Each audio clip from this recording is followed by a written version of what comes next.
Shalom Bapak Ibu dan Saudara yang dikasihi oleh Tuhan. Berjumpa lagi dengan saya di channel Valua Guresha TV. Kali ini kita akan belajar mengenai kitab Kejadian pasal 15 ayat 1 sampai ayat 6. Namun sebelumnya saya mengajak kita untuk berdoa. Tuhan, tolong kami dalam memahami firman-Mu ini. Biarlah hati dan pikiran kami, seluruh keberadaan kami boleh takluk di bawah otoritas kebenaran firman Tuhan. Di dalam nama Tuhan Yesus kami berdoa. Amin. Nah, saya berharap Bapak Ibu boleh membaca bagian ini dan jangan hanya perikop kita. Ya, silakan baca ayat-ayat sebelumnya dan ayat-ayat sesudahnya. Kita mencoba menghindari gaya comot-comot ya. Karena ada banyak orang menjelaskan kebenaran firman Tuhan dengan modal mencomot satu ayat dan dengan berani menjelaskan ayat itu keluar daripada konteksnya. Sebagai orang-orang yang bertanggung jawab, kita membaca setiap kebenaran firman Tuhan itu tidak boleh keluar daripada konteksnya. Maka saya seringkali menganjurkan kepada saudara untuk membaca setiap perikop itu di dalam konteksnya, yaitu membaca pasal-pasal sebelumnya dan juga pasal-pasal sesudahnya. Karena itu adalah wujud daripada tanggung jawab kita di dalam menghargai kebenaran firman Allah. Dan sebelum saya menjelaskan kebenaran firman Tuhan ini, silakan Bapak Ibu kalau berkenan membagikan video ini untuk menjangkau banyak orang sehingga firman Tuhan ini boleh didengar oleh banyak orang. Nah, kita akan belajar, saya akan bacakan ya. Kejadian pasal 15 ayat 1 sampai 6. Kemudian datanglah firman Tuhan kepada Abram dalam suatu penglihatan. Janganlah takut Abram, akulah perisaimu, upahmu akan sangat besar.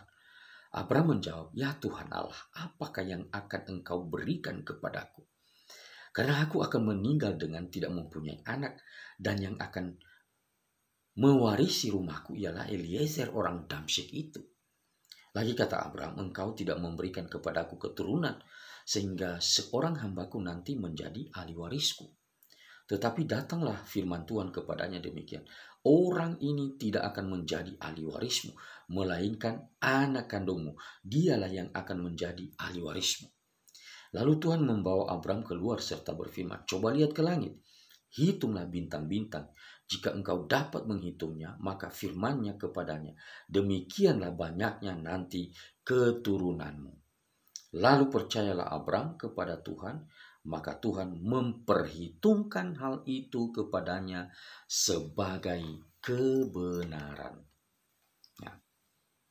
Nah, saudara-saudara, kita melihat bahwa sang narator daripada kitab Kejadian ini menempatkan bagian yang kita baca ini setelah daripada kemenangan Abram atas beberapa raja. Dan kita tahu itu adalah bukti Allah menyertai Abram. Sekali lagi, bukti bahwa Allah menyertai Abram. Kemudian juga nanti setelah kita baca ayat 1 sampai ayat 6, kalau kita melanjutkan pembacaan mulai ayat 7 sampai dengan ayat yang ke-19, maka kita melihat di situ juga bagaimana Allah kembali menunjukkan kasih setianya, penyertaannya, dan kesetiaannya kepada Abram pada janjinya. Yaitu kita melihat proses di mana Allah sendiri berjanji kepada Abram dengan lewat di tengah-tengah binatang yang sudah dibelah. Ya, jadi dua-duanya adalah bagian yang kita baca ini diapit oleh penyertaan Tuhan, kesetiaan Tuhan di dalam membuat perjanjian dengan Abram. Nah, masalahnya adalah apa yang Tuhan janjikan mengenai Abram, yaitu bahwa dia akan menjadi bapa banyak bangsa, itu dilihat oleh Abram sebagai sesuatu yang masih belum ada tanda-tanda perwujudannya. Kenapa? Abram sampai di usia seperti itu, ya. Jadi dia sudah sangat tua ya. 75 tahun dia dipanggil dari Ur Kasdim dan ditaksir ya, dia di sini adalah sudah berumur 85 tahun. Nah, kondisi itu membuat Abram ragu tentang janji Allah. Bagaimana mungkin ya? Apalagi kalau kita lihat Sarai itu sudah keringnya, sudah tidak ada kemungkinan untuk melahirkan anak bagi Abraham. Nah, sangat wajar kalau Abraham mencoba untuk mengeluh kepada Tuhan soal itu. Masakan nanti yang menjadi ahli waris, ya, atau yang meneruskan kehidupan rumah tangga daripada Abraham itu, ya, adalah Eliezer, sang hambanya orang Damsyik itu. Ya, jadi Abraham berharap bahwa jangan sampai Eliezer. Kenapa? Karena Abraham menginginkan keturunan yang benar-benar adalah darah dagingnya, jangan hambanya itu. Tetapi Allah kembali meneguhkan janjinya. Enggak, bukan Eliezer ini. Orang ini tidak akan menjadi ahli warismu, tapi anak kandungmu. Ya memang sulit ya Bapak Ibu. Dari kacamata manusiawinya kita di usia seperti itu, kalau kita dijanjiin ya keturunan di usia seperti itu, yaitu sebuah pergumulan untuk menerima, ya. Kenapa? Karena sesuai dengan kondisi fisik, udah tua, dan kemungkinan untuk punya keturunan itu sulit. Tetapi penegasan tentang janji Allah, itulah yang kita lihat di dalam bagian ini. Allah menunjukkan janjinya, kesetiaannya kepada Abraham. Dan kita melihat di situ tadi bahwa Allah mengajak Abraham keluar. Lihatlah langit. Di langit itu ada banyak bintang. Dan kalau engkau bisa menghitung banyaknya bintang-bintang itu, demikian pula nanti keturunan. Ya tentunya ya, Abraham ya nggak bisa lah menghitung semua jumlah bintang-bintang di langit itu. Ya, dan Allah berfirman bahwa seperti itu nanti keturunan daripada Abraham itu yang akan Tuhan berikan kepadanya. Nah, saya melihat itu bahwa apa yang dikatakan oleh Allah itu tidak hanya soal keturunan, benar-benar keturunan secara jasmani, Bapak Ibu. Ya, saya percaya itu kalau Allah berkata seperti itu, lihatlah langit, bintang di langit, bintang-bintang di langit. Maksudnya ya, yang bisa dijangkau oleh matanya Abraham itu ya terbatas ya.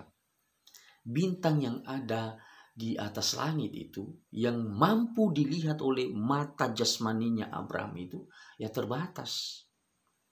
Padahal kita tahu bahwa jumlah bintang-bintang itu tidak hanya yang dilihat oleh Abraham. Ya. Jadi ada lagi bintang-bintang yang tidak bisa dilihat oleh Abraham karena ada di belahan dia kan di belahan bumi yang di timur tengah itu ya. Ya. Jadi bintang-bintang yang ada yang bisa dilihat di belahan bumi yang lain, ya Abraham tidak bisa lihat. Dan Allah berkata bahwa bintang-bintang yang ada di langit, artinya tidak terbatas hanya yang dilihat oleh secara kasat mata ya, secara mata jasmaninya Abraham. Tapi itu menyangkut tentang bagaimana nanti Allah memberkati Abraham. Saya kira tidak hanya keturunan fisik, keturunan yang benar-benar adalah keturunan darah dagingnya Abraham. Tidak. Tapi sebenarnya itu merujuk kepada semua orang secara universal, secara global. Orang-orang yang takut akan Allah, orang-orang yang percaya kepada Tuhan, orang-orang yang menaklukkan hidupnya di bawah janji-janji Allah, di bawah otoritas dan kuasa daripada Allah. Ya. Jadi apa yang Allah firmankan ini tentang bintang di langit yang menggambarkan keturunan Abraham, itu sudah mengcover semua orang dalam segala zaman dan segala tempat yang percaya kepada Tuhan. Dan kita sudah ada di dalamnya. Nah, setelah itu Abraham dikatakan oleh firman Tuhan percaya. Ayat 6. Lalu percayalah Abraham kepada Tuhan. Dan Tuhan memperhitungkan hal itu kepadanya sebagai kebenaran. Jadi kebenaran ini tidak didasari oleh sikapnya Abraham ya. Itu sangat jelas. Bukan. Jadi kebenaran itu, kebenaran Abraham tidak didasari oleh apa namanya itu perasaannya, imannya ya. Karena imannya sendiri itu ya masih labil ya. Ya, belum sepenuhnya takluk, belum sepenuhnya percaya kepada Tuhan dengan sungguh-sungguh. Dia masih labil. Buktinya ya itu tadi ada semacam perbantahannya atau keluhan yang terucap dari mulut Abraham. Tetapi Allah menunjukkan janjinya dengan Tuhan menyatakan kepadanya, engkau yang menjadi ahli warismu adalah anak kandungmu sendiri. Jadi Allah menunjukkan perjanjiannya kepada Abraham. Ya, setelah ayat 6 itu kita masuk dalam ayat 7 dan di situ kita melihat proses bagaimana Abraham dan Allah itu membuat perjanjian. Ya, perjanjian di mana beberapa binatang itu dibelah dan yang berjanji itu sebenarnya ya bukan hanya Allah ya. Mestinya dari dua pihak. Sebuah perjanjian itu ada dilaksanakan oleh dua pihak. Ya, dari satu sisi pihak pertama adalah Allah dan pihak kedua adalah Abraham. Ya, semestinya Allah dan Abraham itu sama-sama lewat di tengah-tengah binatang yang sudah dibelah itu. Ya, karena itu perjanjian yang sangat-sangat luar biasa ya.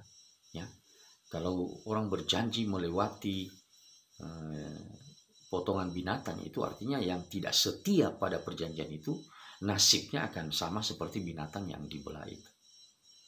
Ya. Tetapi anehnya setelah kita baca, kita melihat bahwa justru Allah sendiri yang lewat ya, melalui apa itu suluh yang berapi lewat. Ya. Jadi di sini kita melihat bahwa Allah lah yang setia. Itu Allah yang berjanji. Allah yang setia adalah Allah yang berjanji. Nah, janjinya inilah kepada Abraham yang terus nanti akan dipegang oleh orang-orang Israel atau Daud misalnya. Ya. Jadi Daud pernah mengutip apa yang dikatakan oleh Allah dalam ayat 1 itu tadi, akulah perisaimu. Kalau kita baca Mazmur 3 ketika dia bergumul mengenai anaknya Absalom yang ingin merenggut takhta kerajaan, dan Allah berkata di situ bahwa engkaulah perisaiku, engkaulah perisaiku. Perisai itu artinya ya tamengnya, pelindungnya, ya, yang memelihara, yang menjaga dari serangan musuh, yang bisa menjadi sarana untuk kehidupan tetap ada, tetap terpelihara. Ya, jadi itu adalah gambaran bagaimana Allah menunjukkan kesetiaannya kepada Abraham. Dan kita melihat nanti bahwa meskipun Abraham itu menunjukkan ketidaksetiaan kepada Allah dengan dia mencoba membantu Allah ya, dalam tanda kutip ya, mencoba membantu Allah untuk menggenapkan janji Allah itu dengan dia meniduri Hagar dan akhirnya melahirkan Ismail.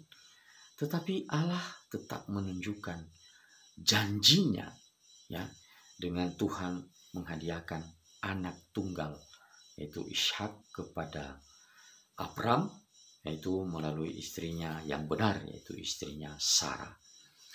Dan saudara, seperti tema kita kali ini yaitu berserah kepada rencana Tuhan. Apa yang terjadi dengan Abraham ini itu menjadi sebuah pelajaran penting kepada kita bahwa Allah kita adalah Allah yang setia. Ya, yang akan menggenapkan janjinya kepada kita.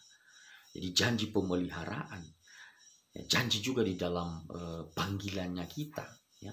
Jadi Abraham ini dipanggil ya keluar dari keluarga besarnya tadi. Ya. Dan udah dipanggil keluar, dijanjikan bahwa dia akan menjadi banyak bangsa, tapi nggak ada keturunan yang darah dagingnya. Dan apa yang terjadi? ya Tuhan tetap setia. Tuhan tetap setia. Jadi ayat 6 itu percayanya Abraham itu diperhitungkan oleh Allah sebagai kebenaran. Jadi kebenaran itu bukan karena Abraham, bukan, tapi diperhitungkan oleh Allah sebagai kebenaran. Jadi saudara, kita juga harus boleh mengambil sikap berserah ini kepada janji-janji Tuhan. Dalam segala pergumulan kita, mari kita menyerahkan kepada Tuhan. Kita tahu bahwa Allah itu adalah Allah yang berjanji dan Allah itu adalah Allah yang setia. Terutama janjinya tentang keselamatannya.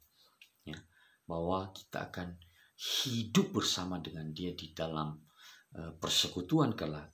Maka itu adalah janji yang akan kita nikmati. Dan sebenarnya sudah kita nikmati, sudah kita cicipi di masa ini. Nanti masa konsumasinya itu atau masa penggenapan yang besar nanti, itu ketika Dia datang yang kedua kali. Sudahkah kita berserah penuh kepada Tuhan dalam perjalanan hidup ini? Mari kita mengabdikan diri kita di bawah kebenaran Allah. Tuhan memberkati. Amin.